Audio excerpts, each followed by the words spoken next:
Hello and welcome to the Infinity Bros podcast, the only podcast that's perfectly balanced, as all things should be. My name is Isaac Edlund. I have one special Infinity Bro with me. It is the tinfoil hat distributor of the Infinity Bros universe, Mark Jones. How you doing, Mark? Doing great. I'm ready to get that tinfoil hat on today. Talk about our topic.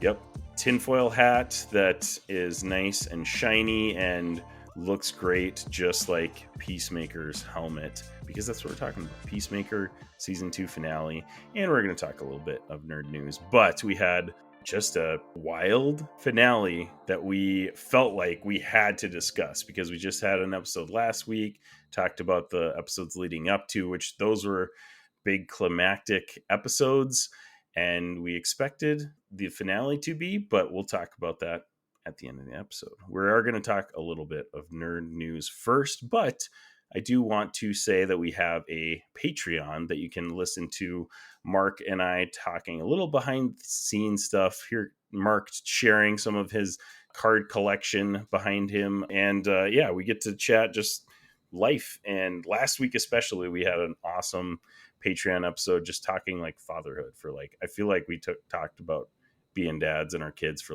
20 minutes, probably 20, 30 minutes. So you just want to catch up on the Infinity Bros lives, go check out the Patreon, which you can subscribe to for as little as $2 a month. All right, Mark, let's talk some nerd news. Hey, Zane, I was looking into getting into this Gunpla thing. There's one called the Unicorn Banshee. What the heck is that all about? Actually, Jarrett, what you're thinking of is RX-0 Unicorn Gundam 2 Banshee, which is from the Mobile Suit Gundam. Actually, you know what? It's time for nerd news. The only thing that I have for nerd news today, I feel like we have to talk about, because Mark and I have been wrapped into Magic the Gathering by Robert Redbeard and this Spider-Man set. But we have a very special announcement coming from Wizards of the Coast last week.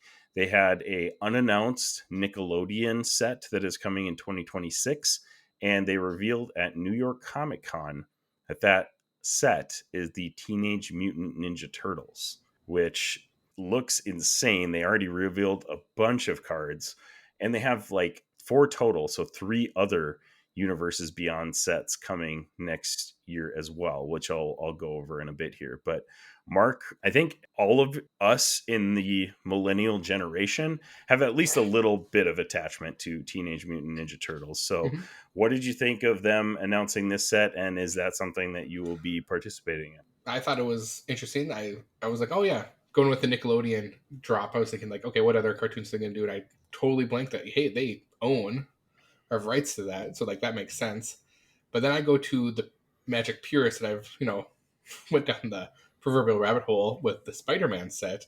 It's well, how are they going to take this? Because it's all set in New York, and they were mad. People I read were mad. That's oh, I have land that's in New York. It's supposed to be mystical sci-fi, blah blah blah.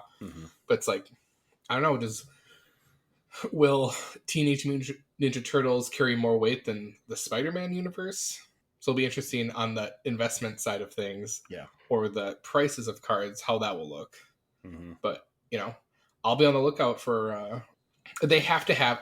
There has to be a secret art card that's just cheese pizza, just that's too long, something like that. Yeah, they already revealed a bunch of art for cards, and they're doing a whole land set of pizza, which.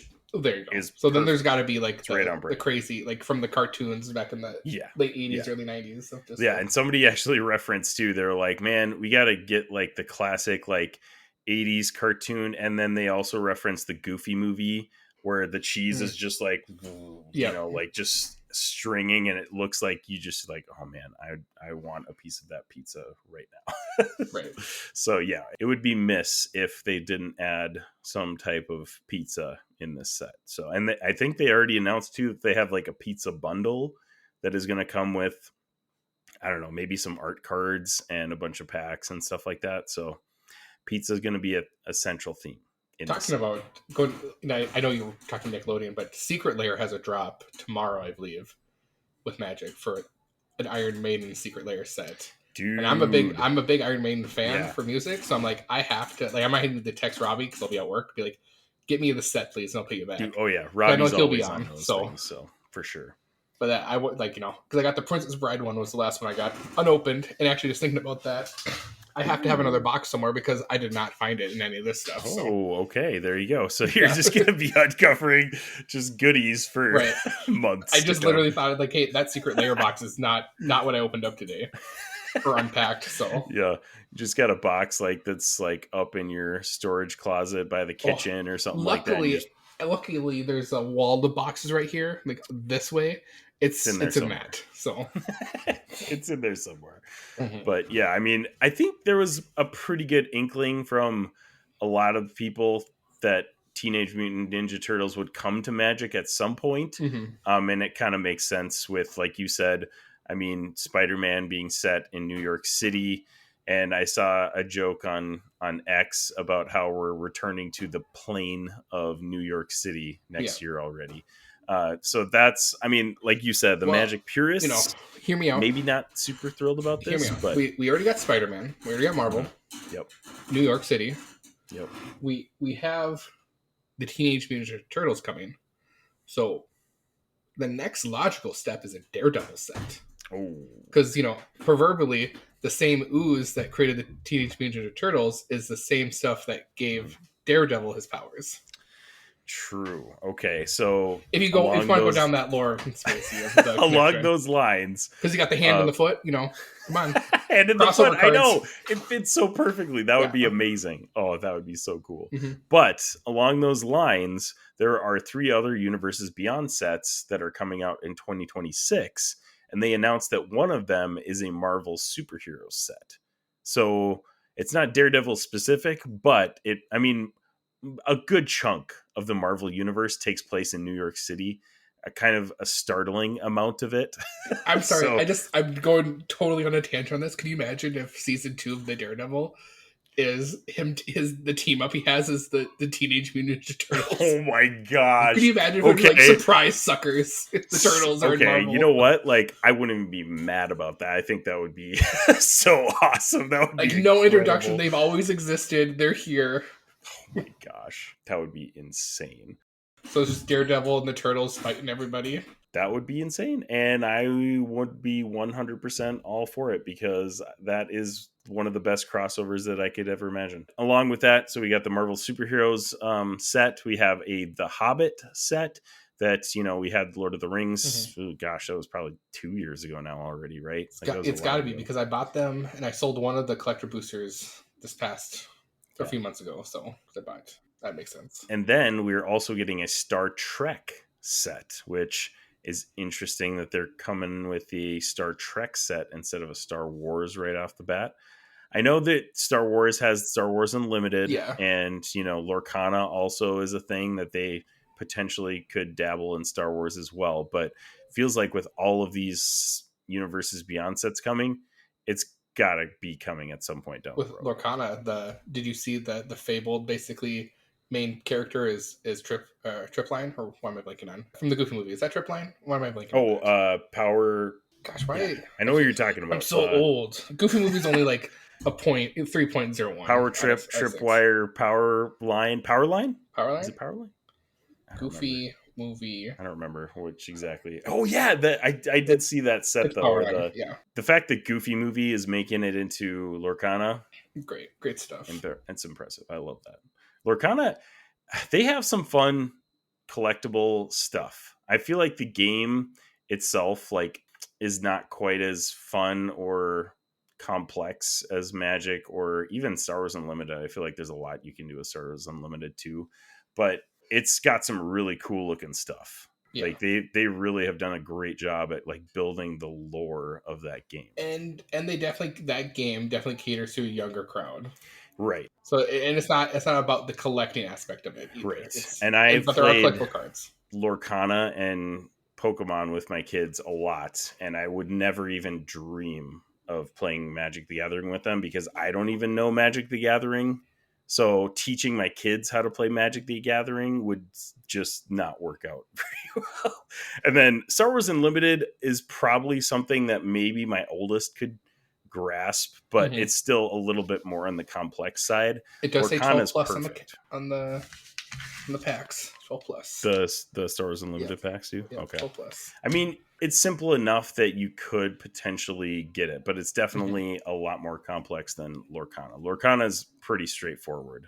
I imagine the One Piece game must also be like that, because when we're opening packs, the mutual friend Joey only had like 2 booster boxes that we opened yesterday, and that game said +6, and I had to give him Really? crap because I was like, there are some cards in here that should not be for 6-year-olds to see for One Piece. So that must also be a game that's somewhat easy to play a as little well. bit on the simpler side, which is not a bad thing. I mean, like, obviously Pokemon is huge, mostly on the collector side of things, but they come out with these decks that the competitive side of Pokemon, they win a tournament with or whatever, and then they'll sell that specific deck that person won the tournament with in stores and stuff like that. So I think it's cool that we have both of those types of games. And then, obviously we've got Magic the Gathering that is, tens of thousands of cards and has been going for 30 years. So there's a lot. That's where I get intimidated when it comes to Magic, because I feel like there's just so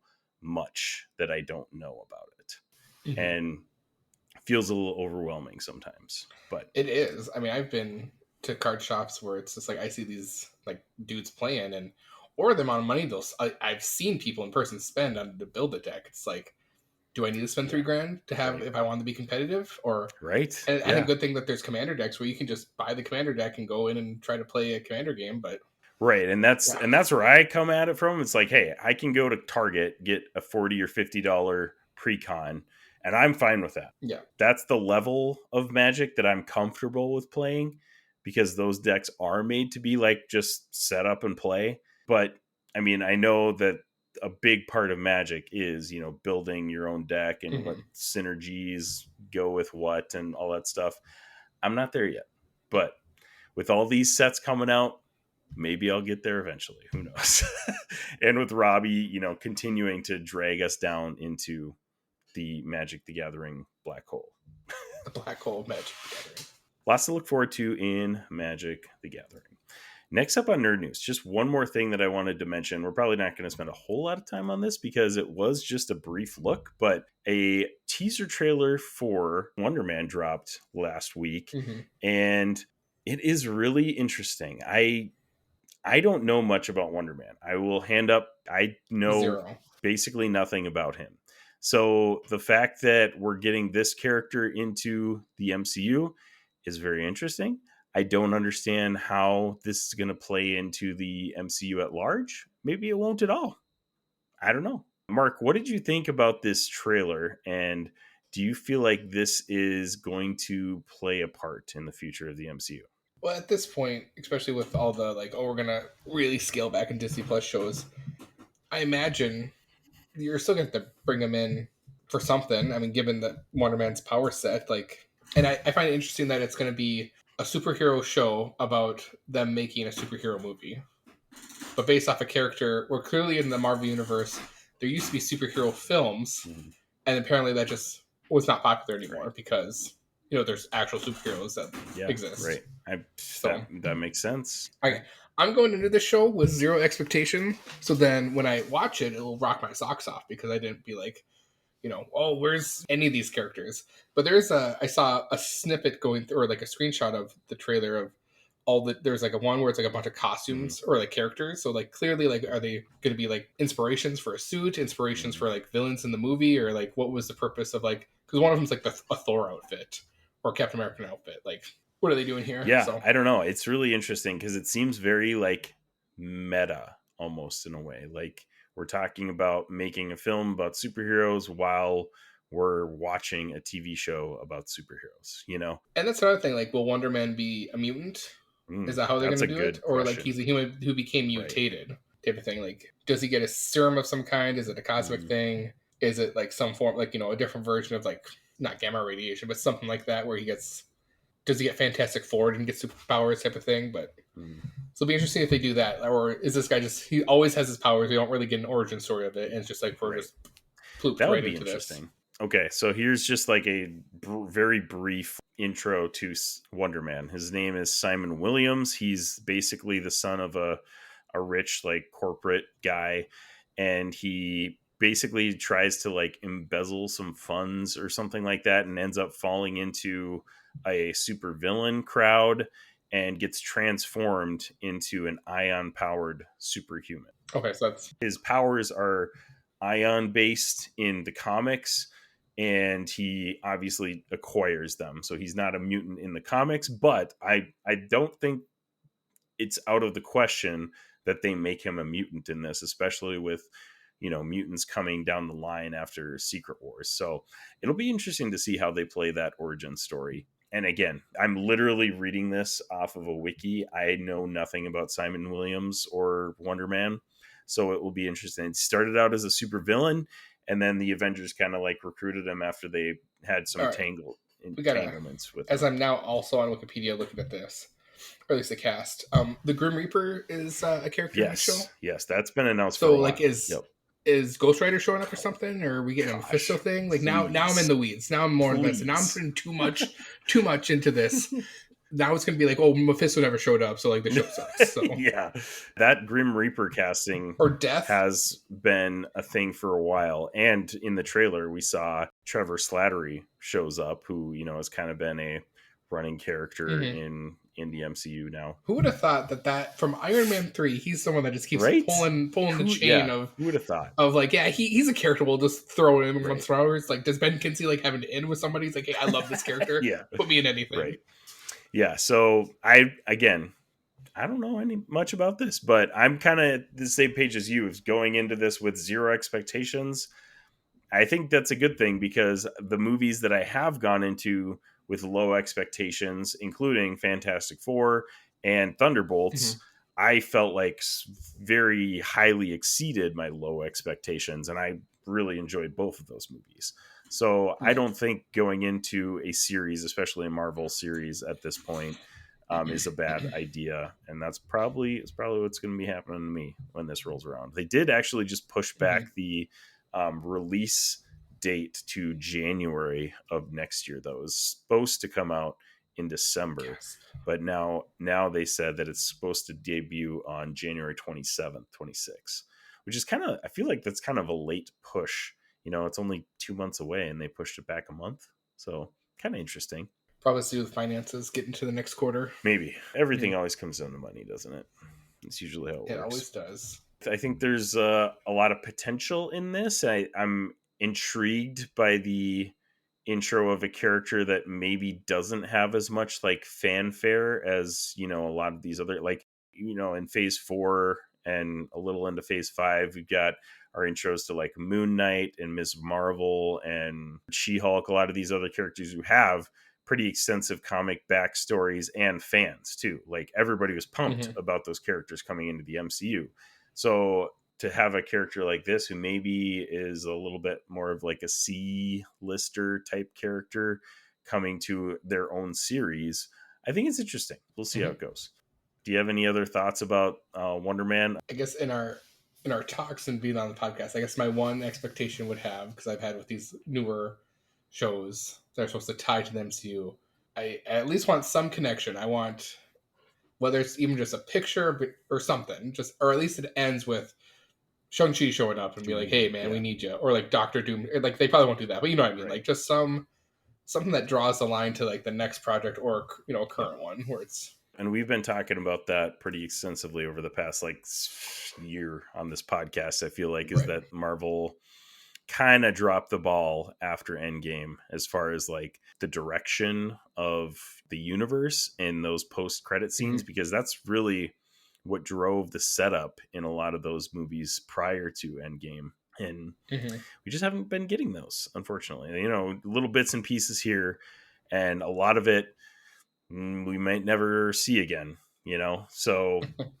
it'll be interesting to see how this one goes. I'm still excited about it though. It'll be fun to dive into a world that, you know, I'm not expecting anything, because even Fantastic Four and Thunderbolts, even though my expectations were low, I still had an expectation of like, hey, I love, you know, Florence Pugh. I love David Harbour. Like I love those characters. And then Fantastic Four is like, yeah, I mean, everybody knows the Fantastic Four from the comics and previous movies and stuff like that. Even though your expectations are low, you still have some underlying expectations But this one, I have no idea. I got nothing. You never met someone's like, oh, Wonder Man's my favorite Marvel Yeah, superhero. maybe somebody listening to this episode is going to be like, that's my favorite superhero. Well, I'm very happy for that person, and I hope this doesn't disappoint you if you have set expectations for this. If Wonder Man's your favorite character, let us know. Hit us up at theinfinitybros.com and on social media. We'd love to be proven wrong on that one, for sure. Yeah. All right, that's it for Nerd News, Mark. So for those of you guys who might be listening to the Infinity Bros podcast for the first time, we do have a special rating system on the Infinity Bros podcast that we use. Here on the Infinity Bros podcast, everything is ranked from a 0 to 6 point scale. 0 meaning horrible, and 6 meaning absolutely excellent. If all of the Infinity Bros rank something a 6, it gets an Infinity Step. And you know what, guys? We're talking Peacemaker. We're talking the finale. We're not even going to give a non-spoiler review because I feel like there's too much to talk about. We're just going to give a spoiler warning for the finale of Peacemaker, episode 8, the finale, right here. This is Prepare yourself. an Infinity Bros Prepare yourself. spoiler warning. All right, that's out of the way, Mark. So now you don't have to worry about spoiling anything. But overall here, we finally got the finale. Yep. Unfortunately, I feel like that's just the way TV goes these days. It's like 8 or 10 episodes. I feel like we got a full story, which I'm happy about. Mm-hmm. But man, what if we had 12 or 14? I feel like we could have told more stories or a more complete story. Mm-hmm. And I'm not just talking Peacemaker here. I'm talking like just TV in general. My wife and I have been rewatching Lost for a long time because those seasons are like 24 episodes because they were, airing them throughout the year on television, obviously. But it's wild how everything has changed so much to the point where we're trying to condense everything into these small seasons to basically get through them as quick as possible. Mm-hmm. What do you think about that? And what do you think about just general thoughts of like how Peacemaker went and fit into those 8 episodes? I actually think it was good in the 8 episodes. I'm sure James Gunn wrote this anticipating 8 episodes. I'm sure the 8 episode thing is back to money, what it costs to produce and make versus doing 16 or 20, or even 12.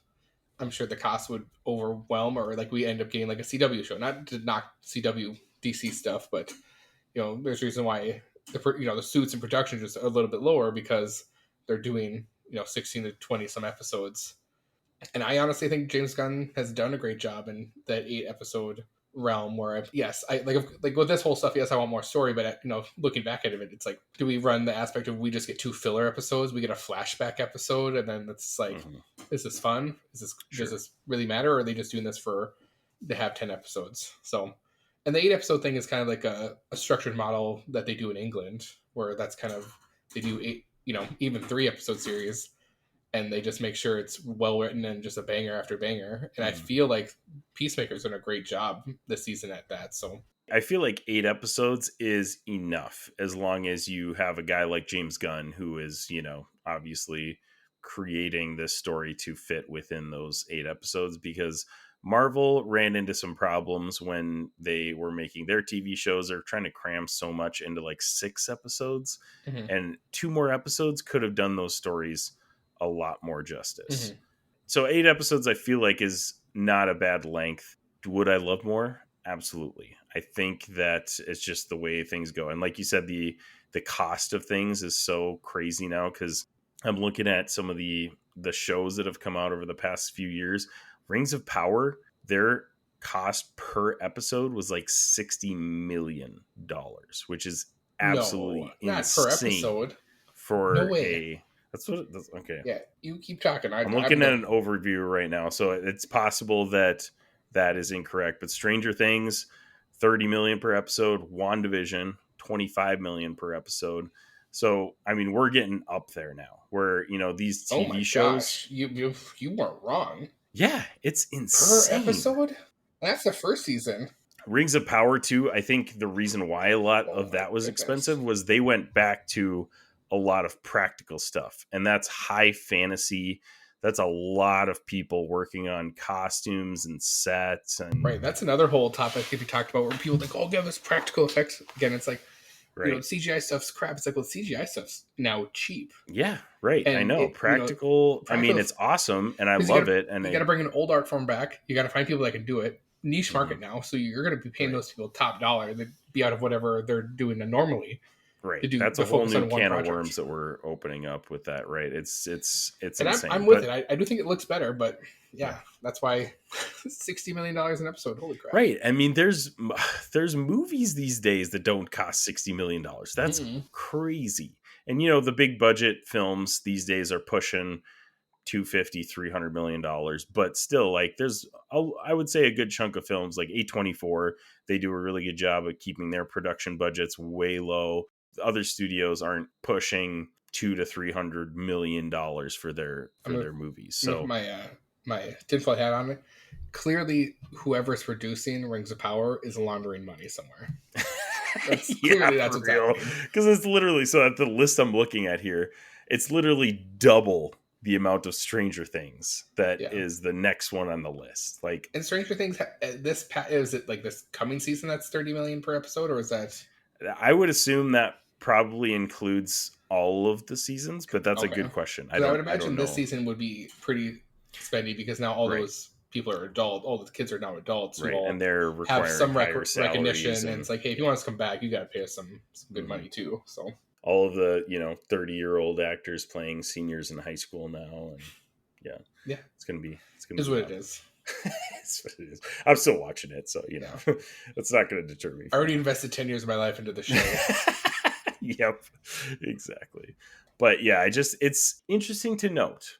Just because it's 8 episodes doesn't mean that it's bad. And like you said, James Gunn had a plan, continues to have a plan. I think the DC is safe with James Gunn, DC Universe. This episode does bring up a lot of interesting theories and conversations. So we'll probably get into those in a bit. But it was so wild how we talked about how bizarre and crazy and just insane this series has been in episode 6 and 7. And then we come to episode 8. And I'm going to be honest with you, Mark. This seemed like an epilogue to the climax of episode 6 and 7. The whole episode, I was thinking, like, when is this going to ramp up and be a real finale? And it really didn't. It didn't. It was wild. Because I was expecting Gathe to show back up. Gathe does not come back at all here. And we leave his world that he's alive. Yeah. Basically at the end of last episode, they get the portal thing. And that is pretty much the majority of this episode, on top of the flashbacks of the night on the boat with Harcourt. Yeah. And seeing how that all transpired, is Rick Flag Sr. and the gang going door to door in the portal world. And yes, the main like storyline A of this is, what is Rick Flag's goal with going door to door? And we find out that later, because that's what they're trying to investigate, that he's, he goes back to Secretary of Defense.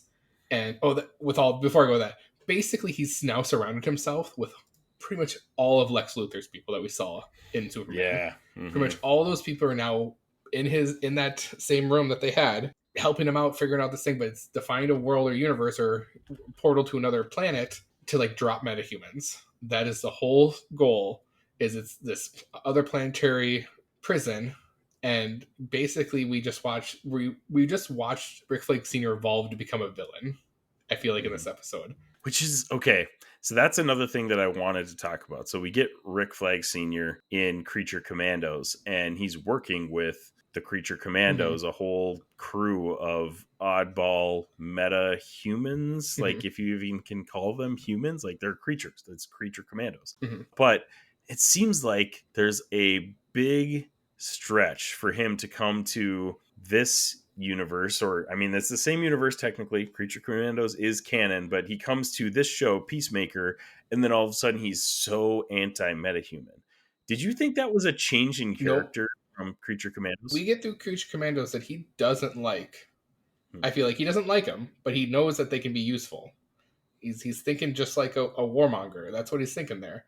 I never took out like, oh, he's buddies with all of them now. It's more like he's basically a new Amanda Waller, is Hmm. what Creature Commandos really kind of made me feel like. I think I would agree with you in the big picture, but in the small moments and stuff like that in Creature Commandos, he definitely seems to connect with the characters in that show a lot more than Amanda Waller does. Amanda Waller is like Yes. cold, like And maybe she's just like, because- nah, I don't care. And he actually has kind of some emotional moments with those characters in Creature Commandos. I don't know if we talked about this last week, but is Creature Commandos, what is the timeline on this? Is this like, That's he has, a great question. gray hair in that show. So it's like, is this post everything? That's a great question. And I actually had that question myself because obviously in that he mentions that his son died. Right. So it's post Suicide Squad. That's literally all we know. Could it be after? Because like the big thing in Creature Peacemaker? Commandos is Clayface being involved. Mhm. And we're going to get a Clayface movie next year. So like, is Rick Flag Yep. going to show up there? And that's going to be like, here's him with Clayface. And then like Creature Commandos like happens a little bit after that. Okay, I'm glad you mentioned that because here's an interesting thing. I agree with you. I don't think it's that much of a stretch. Sure, I do think they made him into a very comic booky villain in Peacemaker, which I feel like he wasn't really in Creature Commandos, but that's like a little bit neither here nor there. There's a few people online that think that this Peacemaker Rick Flag Sr. is actually Clayface. Getting into the weeds early on you. I'm the one that's getting you into the weeds here now. That would be, turn to the tables. That would be something, because now it makes me think like, well, if I rewatch season 2 of Peacemaker, is there a moment where like, something changed there? Yeah. Like this isn't the I don't same know. Rick That's Flag. a good question. I feel like he's relatively consistent throughout Peacemaker, maybe until this last episode. This last episode, he goes full. Because what we get with Clayface, especially in Creature Commandos, is Clayface is a little careless. Mm-hmm. Right. And this Rick Flag Sr. stayed pretty hard and solid the whole time. Yeah. Where it's like, yes, he is motivated by grief.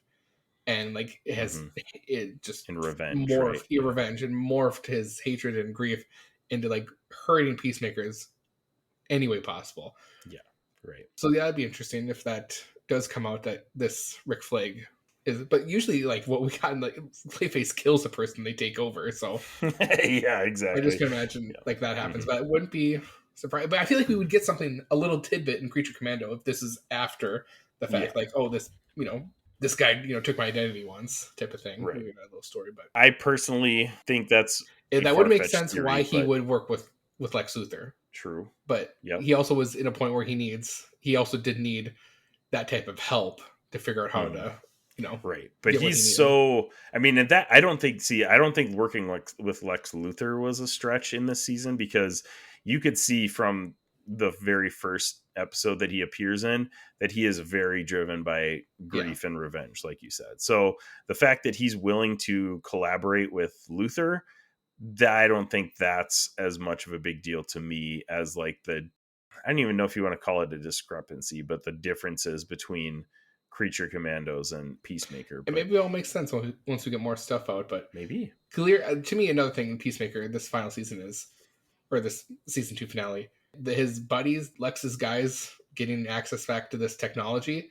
This is how they're going to get him out. Somehow it's like, because Rick Flag let them through the door, this is how they're going to get him out of prison. They're probably going to figure out, hey, we can use a portal to get him out of prison and back here. They're going to figure something out. You basically have the whole squad there, and that whole building can fly technically, right? So like, coming back to season 2, bring this back. Well, the other, like, I think like the storyline B in this tour, you could flip flop A and B, is the gang getting Peacemaker kind of back in the right mindset and frame. Yeah. And which they do, and then we get them to open up their Checkmate, which is another kind of like psyop group in the DC world. And like that's one of their false endings. Is like, hey, this is ending all happy, and we're getting Harcourt is finally still being Harcourt, but like kind of gives like, yes, that was a special moment on like the boat thing, because that's the whole thing that Peacemaker, Chris Smith wants, is like validation, like, hey, you felt something that night too, right? And we get that. And yes, going back, it was an hour-long episode. Did we need 2 full sets of music? I don't know. It was cool, but cool. Did we need it? No. No. But yeah, because he gets bailed out too. That's another thing. They go use Vigilante's money and bail him out, and then they use that same money to go start this business and buy stuff. So like clearly they're like, hey, we're gonna leave Argus and do our own thing, and the only thing is canon to DC. And then he gets abducted again by Argus, because I forget what episode it was where he signed something, which basically he volunteered by signing something that he would go he'd be used as test subject. Oh, was that legit? Because I was thought under it the was. impression that they just like made that up. I want to go back, but that's something I didn't do. But I was like, I'm pretty sure, knowing the realm that they're in, like, yes.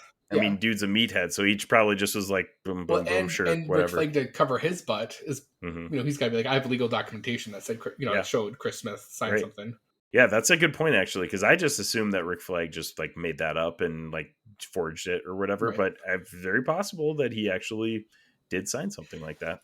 And going back to like when they're going door to door, like we went through a few doors and there was, clearly like the one thing we get with Harcourt and the group is like they don't care how many people are dying going through this stuff. Right. And that's what kind of like builds the animosity where it's like Rick Flag is more concerned about whatever his game plan is, which we find out later on. Right. Well, and that's what makes him a comic booky villain to me in that last episode is like, I mean, they show the people going in there and dying and stuff, and then they flash back to Rick Flag and Lex Luthor's team, and they're all just laughing and having a good time and getting to know each other and having a cup of coffee and just completely flippant to what's going on in the other worlds. So I love that we got that flash of the skull, the screaming skulls again. Like that was, oh my gosh, that was so funny.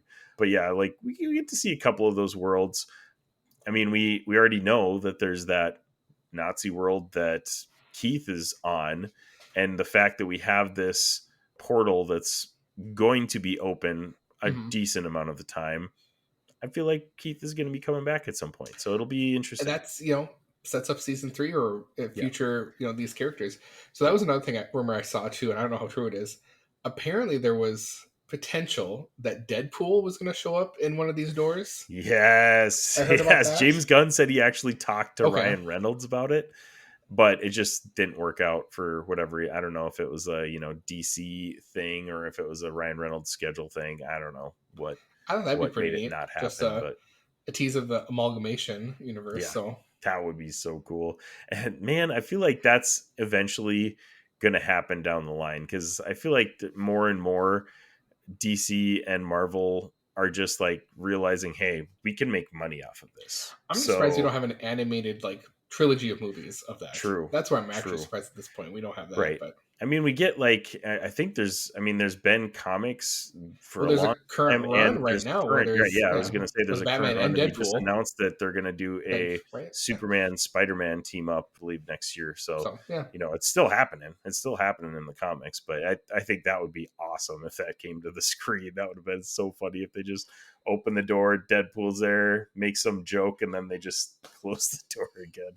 So coming back to all this though, like I really thought they were gonna put a cherry on top and like this is gonna be the final, like for some reason in my head like they're not doing any more Peacemaker, but they ended this by throwing Chris Smith in this portal and they're just like, yep, we didn't get closure on Keith.